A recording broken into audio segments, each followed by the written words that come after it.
Since there's so many of you that came out on a Wednesday night, which we truly appreciate, I wanted to just say thank you and let the candidates that we have here this evening do a brief introduction so you can understand who they are, what town they're from, and what school board that they are running for. One thing I want to clarify, because I think it's very confusing to so many people where we live, is who am I able to vote for, right? So I personally live in Exeter, so I may think, well, I can only vote for people in Exeter. That is true when it comes to the elementary school board.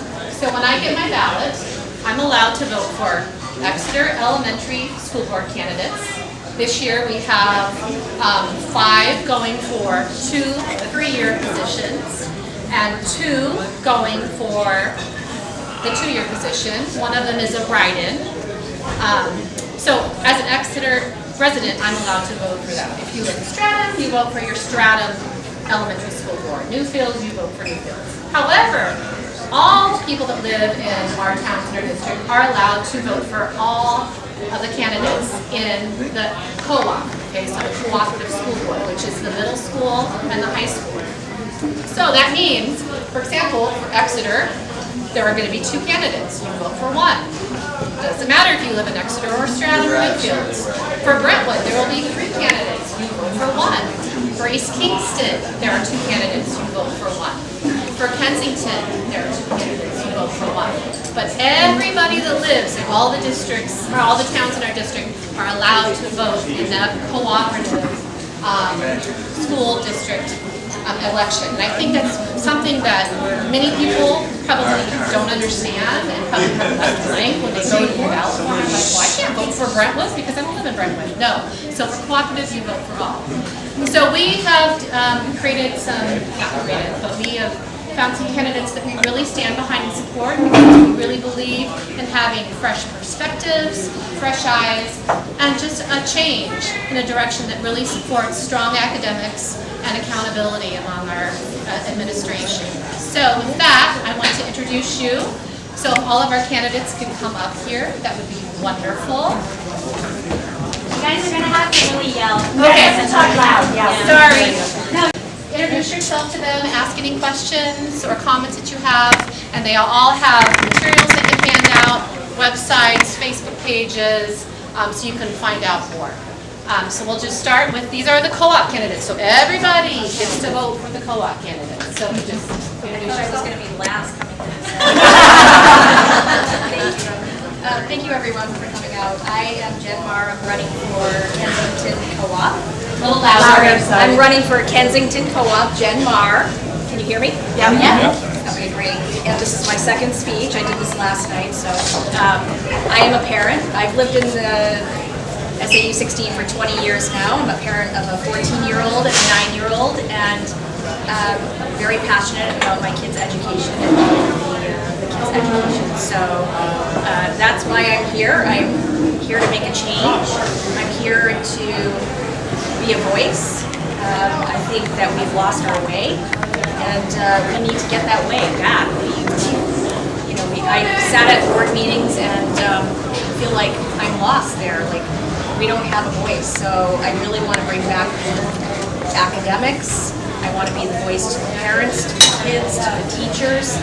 I think we need, the leadership needs to be more accountable, and I have a lot to learn, but I'm up for that job because, again, I'm very passionate about kids and their education. They are our future, so if they don't have that, what will happen, right? So I need all of your support, and I really appreciate that, and appreciate you being here. So happy to talk offline if you have any questions, but get out there and vote on March 8th, and please tell everyone. This is so important for our children. Thank you.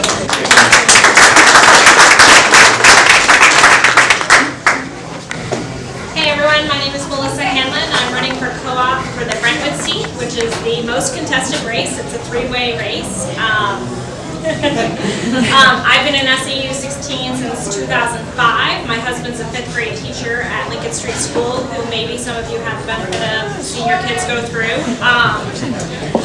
Like many of you, I didn't pay a lot of attention to the school board until a couple of years ago, but I've paid extremely close attention the past 2 years, and I've become extremely concerned, upset, frustrated, angry, and ultimately convinced that the only way to change it is to make my voice one that could be heard and can affect change. So that's why I'm motivated to run.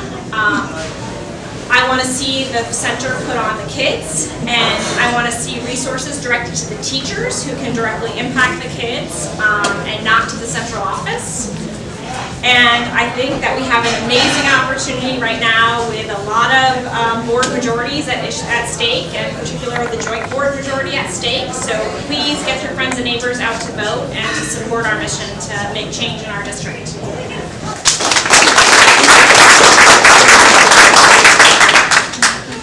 My name is Joseph Cahill, and I am running for the Exeter position left in the co-op. I'm running against Kimberly Myers. I don't know if you all know her, but the collective boo is fine. So I think that my main reason for running is that the board is broken. There is an imbalance to the board. This board, although Ted has tried his very hardest, is balanced in the wrong direction, and they have voted in lockstep with Dr. Ryan at every turn. I swear if I hear the phrase, let's refer to Dr. Ryan one more time, I'm going to lose my mind. So that being said, I think that I wasn't sure I was going to run. I mean, Susan and I had some conversations, and I was definitely seriously considering it, and I attended the school board budget meeting where they were discussing teachers. And it was at this meeting where, in solidarity, about 50 teachers all stood up as one to essentially beg for their job. And I said, this can't be right. I said, he's looking to cut teachers' jobs when academic standards are declining, rankings are declining, and enrollment is declining. That can't possibly be right. Come to find out that was right, and they all stood up in solidarity, and from the son of a retired social studies teacher, I took exception to this. It didn't make any sense to me. It was 1 and 1 equaled fish. It just didn't make any sense. Math that Dr. Ryan is promoting. So it was at this time that, and thank God that people like Ted were able to stand up and get 3 of those 5 positions back. But the fact is he wanted to increase the administration and his pay rate and their pay rate. He wanted to add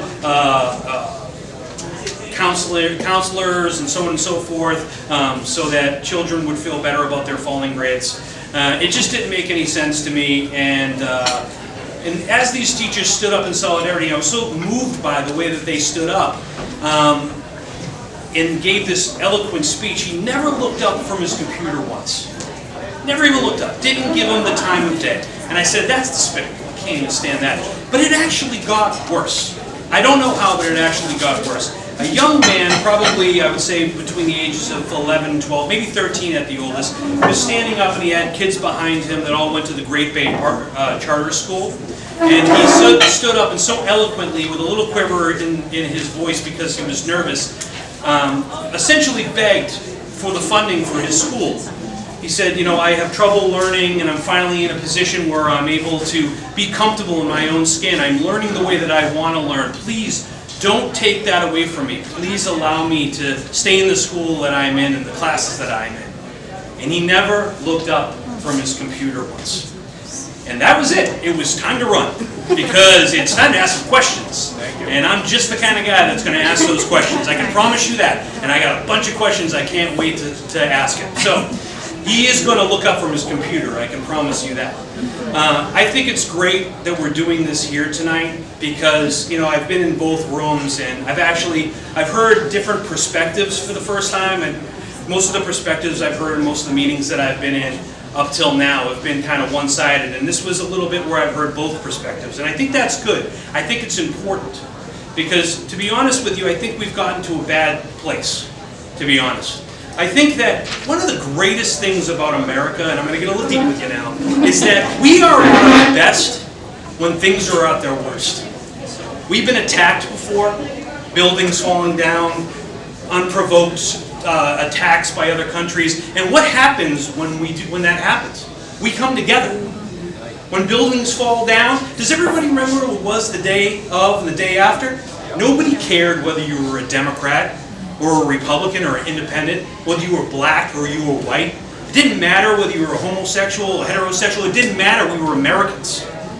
We came together. The person standing next to you at the ball game was your brother or your sister. We were Americans. We stood together. This virus has done a fantastic and efficient job at separating us. And we all know how it is. Oh, they're wearing a mask inside, you know, or they're not wearing a mask inside, they must be this. Or they're wearing a mask outside, they must be this. And we're divisive. And that's what they want. They don't want us to have conversations. They don't want us to have different perspectives. We need to share our perspectives. We need to have those conversations. Agree to disagree. Agree to disagree. Because when the conversations happen, that's when change happens. And that's what we have to do. United we stand. Divided we fall. Keep talking. Have conversations. Show your other perspective. That's what you have to do. Don't let them win. Come on, March 8th.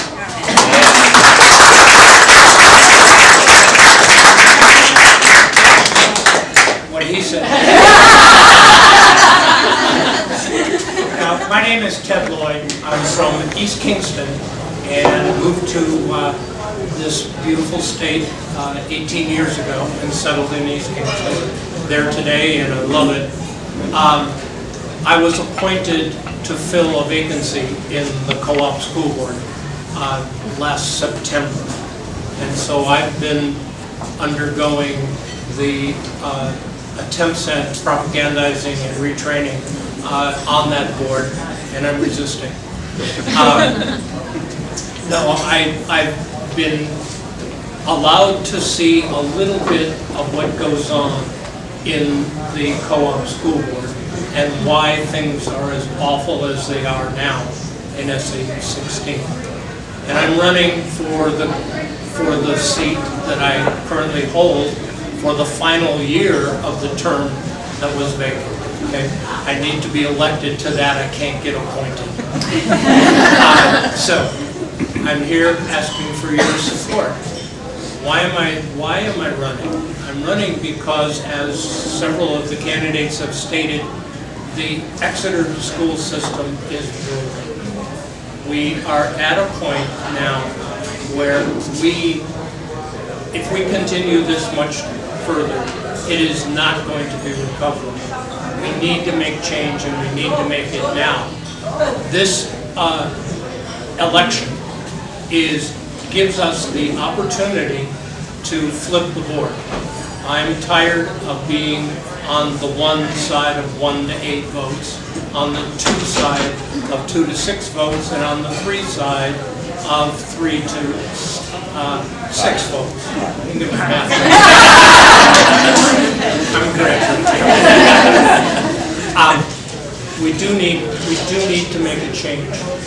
I use a catchphrase in my campaign that I'm going to work to make the school board part of the solution rather than part of the problem. Yeah.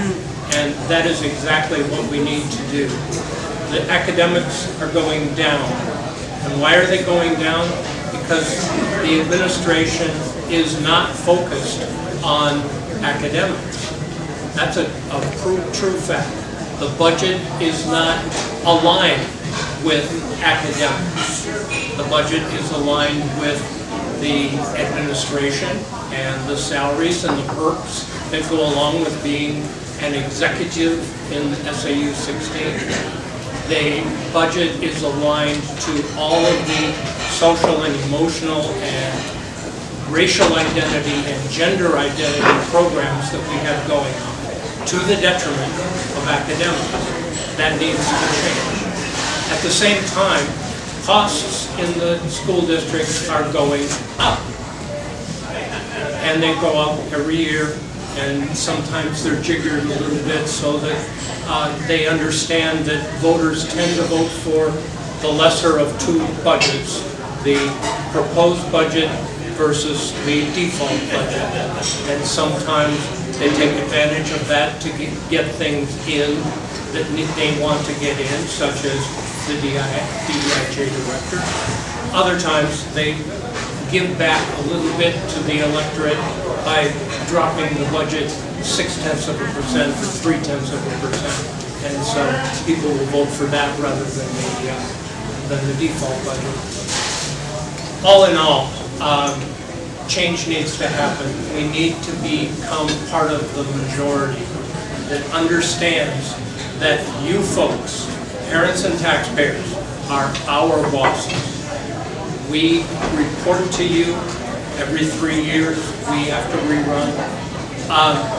And we represent you to the school. The administration, the superintendent, is our subordinate. We are charged with overseeing, supervising, hiring, and firing the superintendent.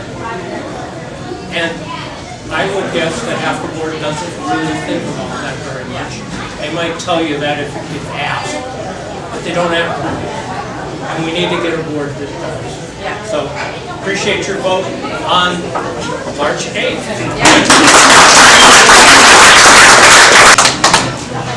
My name's Cathy Mckay. I've lived in Exeter for 27 years. I had 3 kids go through the school system. When I heard the shenanigans going on with the candidates that are running for the Exeter Elementary School Board, it kind of bothered me a little bit. If you don't know exactly what happened, is there was a 2-year term and it went down. They moved that candidate to a 3-year candidate, and the 2-year candidate was going unopposed. So that's one of the reasons why I am running for this seat. The other reason is I was on the PTO for a number of years when my kids were younger.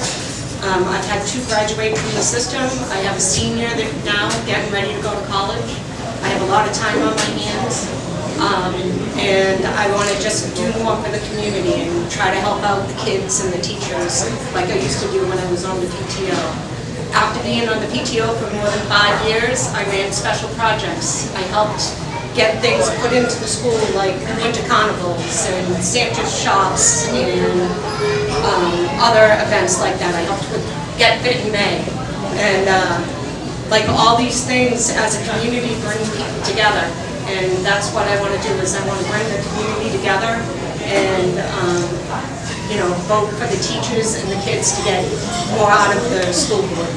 I am a write-in candidate. That means that my name will not be on the ballot. You will see signs all over the place. I have business cards with what you have to write on the back on the ballot. Write-ins, you write Cathy Mckay, and you make sure you color in that bubble. If you don't color in that bubble, then the vote doesn't count. So, and I'm hoping that they don't take against on spelling Cathy wrong or McKay wrong or anything like that. But if you have a business card or if you need one, let me know. I would love your vote on March 8th. Thank you.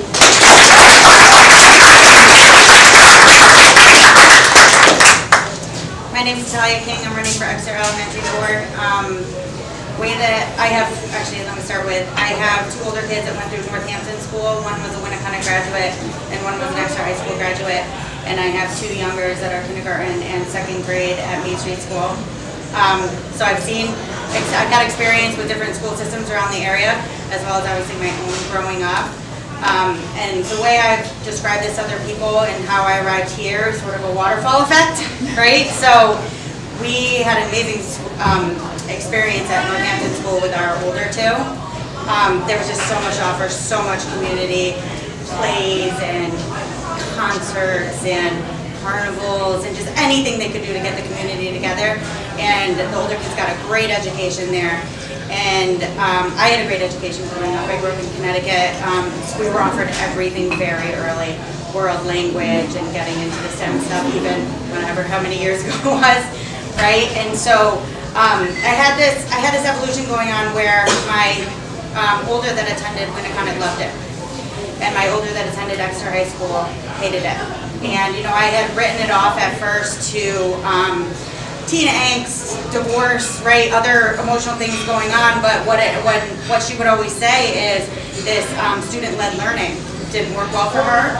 And so this is one of the things that, is really, no questions asked, will not respond. This is what the schools are doing. Well, what's really happening, at the high school level, and again, I'm running for elementary board, but this was the evolution for me. What's happening at the high school level is they're not offering more for the kids to learn in different ways, like they claim. What they're doing is swinging it to this other way of learning that, again, doesn't work for everybody.